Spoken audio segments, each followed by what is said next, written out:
All right, today I'm working on the Tuono.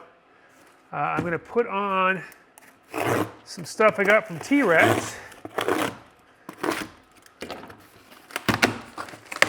This project makes me a bit nervous. I'll share why in just a second. Ooh, they got me some stickers.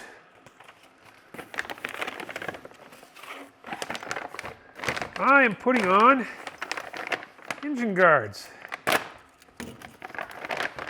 So, these guys just protect the engine. I've got a class next weekend. They protect the clutch guards or the clutch case and stuff. So, I've got a class next weekend in which I'm, let's say a non-zero chance that I'll be putting the bike on its side more than once. So, I'd be happy to get some protection on there. Looks like there are 3 bolts, not 6. That's interesting. Assuming the instructions will explain the whole reasoning for that.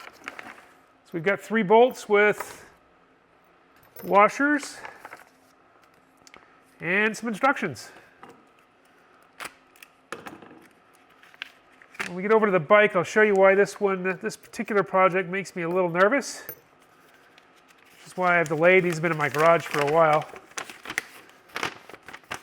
But it looks pretty straightforward. We're just taking some bolts off and putting some bolts back on, which is kind of nice. 4 foot-pounds of torque is the required torque, and that's what makes me nervous. That is not much torque. And if you've ever over-torqued a bolt and snapped it, you know how terrible that is. But those look pretty nice. I mean, I like that. These are sacrificial pieces, so I don't want anything really expensive. I'm not a track guy, so I'm not going to be, dropping it at 140 miles an hour or anything. So I just want something that's going to absorb the street, leave some air in there, and slide a little bit. So I don't need anything crazy. So I will be over at the bike here in just a second. We'll take a look at how this goes on, and which one goes on which side. There's the layout diagram, so I'm assuming where I'm reusing some of the hardware. We'll see when we get over to the bike. Per the instructions, we want to start on the right side of the bike. I don't think it matters, but hey, it doesn't hurt to do that way. So this is the right side. According to the instructions, I need to remove 1, 2, 3, 4 bolts. So 1, 2, 3, 4 bolts. I have figured out why I don't have all the bolts in the package. It's because they left some on the guard here. Oh, I see why. There's little sleeve spacers. So they've got spacers in here. That's why they zip tied these on. I was curious what was going on. All 4 of them have spacers. So they just shipped it this way. The bolt heads are 5mm hex, just barely. I believe the paint has created more of a problem there. Also, according to the instructions, we don't need this crossbar. It's just here to stabilize the piece during shipping. That's a nice little touch.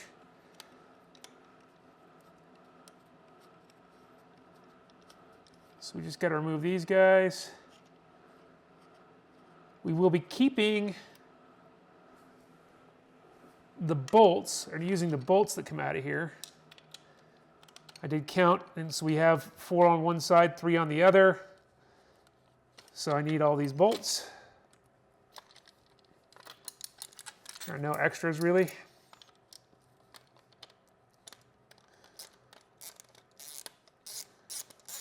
So as part of this, if you haven't figured out, we're removing these bolts on this cover. So there's a chance that we're going to get an oil leak, and they say to use medium strength Loctite, so I'll be putting Loctite in these.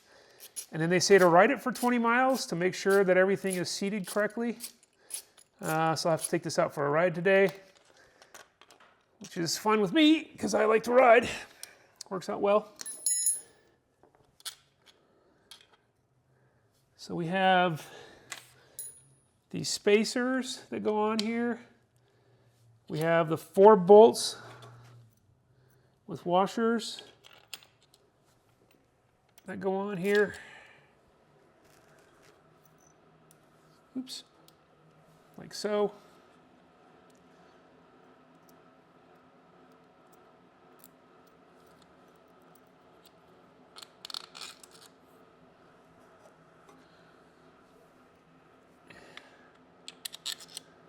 So this guy just lines up right here. I'm just checking to make sure that all the bolts will line up with the ones I remove. And they do. So that's what it's going to look like when it's on there. So that's all we're doing. We got to take out these 4 bolts, put the new ones in with some Loctite, and we'll be good to go. So I'm going to go grab my Loctite real quick. I was just checking to make sure everything fit correctly. I'll be right back. All right. I went over and grabbed my Loctite and realized it was just about empty. So I had to run over to the auto store real quick and pick up some more thread lock. All right, so if you haven't worked on little tiny bolts before, these are very small. This is an 8mm ratchet. Notice I'm using a 1/4-inch drive. If you've not worked on little tiny bolts, you need to be very aware that they will break very easy. So you don't want to over torque them. Use a 1/4-inch drive on everything. I would not go bigger than that on these little tiny bolts. Make sure you are careful when you break them so they come off cleanly. I'm going to 2, 3, 4. I'm just going to make sure that this was the one. Yep, that's the one. I'm going to crack them all very carefully before I take any of them out. Now, we've cracked this, so now I've done that, I'm just going to take my ratchet off and take these out by hand. Be aware that we may get some leakage here when we pull this off. So we don't want to move slowly, but we don't want to rush it. We can always add more oil if we need to. I'm hoping without unsettling the engine here I don't lose any oil, but it's possible. So make sure you plan for just a little bit of a mess.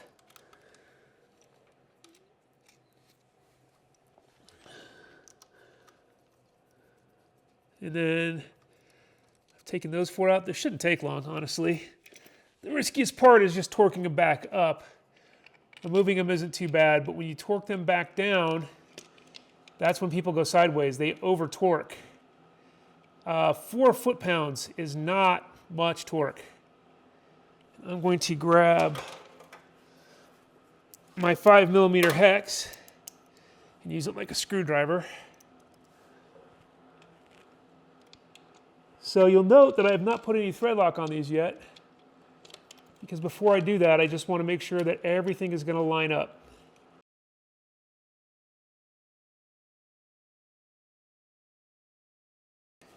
And I want to make sure, I thought I saw that one of these bolts was longer than the others. These were all the same length, and then there's a 60mm on the other side. So this one is actually still in the left-hand cover. So, all right, so all of my bolts line up. So what I'm going to do now is back them out one at a time and throw a thread lock on them.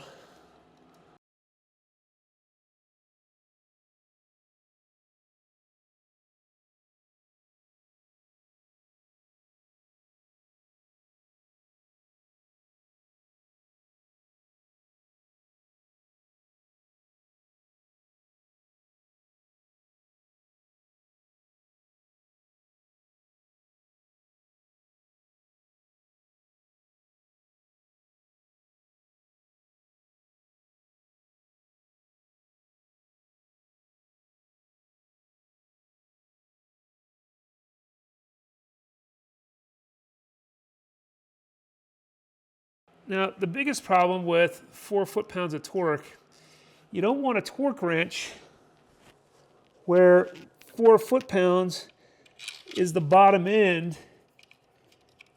of the range. you want a torque wrench where 4 foot-pounds is in the middle of the range. Make sure you store your thread lock upright. So tighten bolts to about 4 foot-pounds. I love about 4 foot-pounds. It's an oddly specific measure without a lot of tension. So I'm going to grab, I thought I grabbed my adapter. I'm going to grab my torque wrench adapter. I'll be right back. All right. All right, let me grab my adapter. So this is a precision torque wrench. I use it for low precision work or high precision, low torque work. The problem with it is it only works in inch-pounds. But in the middle of that range, this has a stated range of 5 to 100 inch-pounds. So 48 inch-pounds is right in the middle of that. 48 inch-pounds is 4 foot-pounds. So now I've just got to crank this number way down there to 48. All right. Let's check my mode here. All right, so we're just going to turn this. There's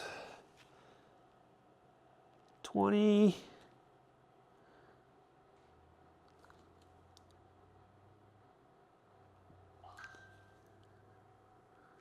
30.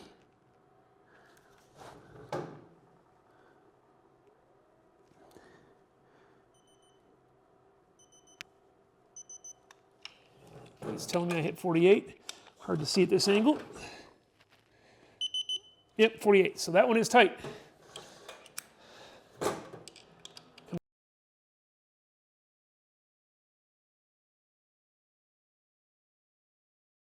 So again, use a precision torque wrench. I would not recommend anything bigger than a 3/8 inch drive. I would really shoot for 1/4 inch drive. And you want the 4 foot-pounds to be in the middle of the torque wrench's range for the best chance of not breaking anything, which means that you need a wrench that can do, 2 to 6 foot-pounds, which is what this is. It's a very lightweight torque wrench. It's used for precision torquing. So now I just got to flip the bike around to the other side. I didn't get any oil leakage at all on this, so pretty lucky. So I'll be flipping the bike around now and doing the other side. So bear with me and we'll go around. All right, so I flipped the bike around, messed up starting the camera. So I've just taken these 3 bolts off. Here's the piece that's going to go on. I had to get on the floor like an animal off my chair. So this guy's going to go right here, right in here. So I've taken the 3 bolts out of the engine. I did the same thing last time. I broke them free with a 1/4 inch and then twisted them out like a screwdriver. So that's where we're at right now. There are 2 lengths of bolts on here, or 3 actually. There are 2 long ones and a short one. The short one's going to go up here. The 2 long ones go here and here with the spacer. So there's only spacers for these 2. This one here does not get a spacer. So when you put it back in, that's what you're going to do. So just like I did on the other side, I'm going to put these in and line them up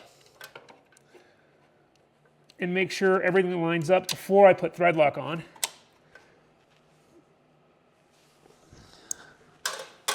These are also 5mm, just like the other side. And then just like the other side here, I'm going to grab my precision torque wrench. I'm going to make sure it's set for 48 pounds. It is, it's still at 48 pounds. And then I'm going to tighten. I'm going to go from the bottom, and then I'm going to go in a circle.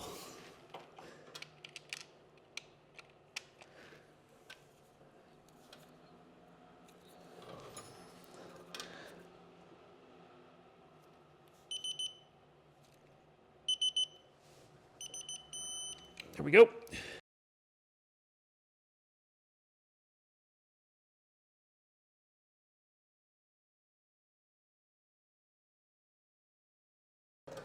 That's it. So both sides are on and we are done with this project. I'm going to tighten the other side up. Go for a ride for 20 or so miles, which sounds like about 10 minutes of riding is what they want me to do, vibrate it. And then I'll take my torque wrench with me and I'll retorque them on the road just to be sure everything is torqued correctly. So really easy install. I'm hoping that these will, if anything goes wrong here or if something comes in like a curb, that this will catch it. It does sit just barely in front of the plastic on the bottom, so I think it would help there too.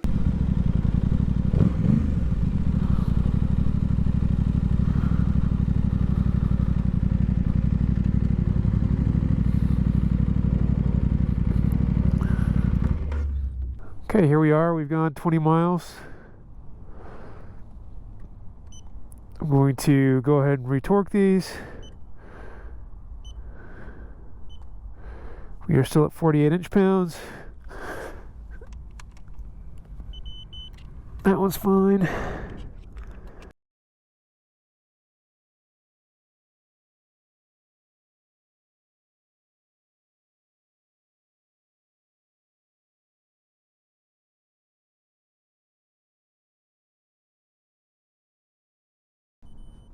All right, so every one of them needed tightened, so definitely need to do that afterwards. You're just letting them vibrate, I assume. So that is it. The T-Rex guards are on the motor.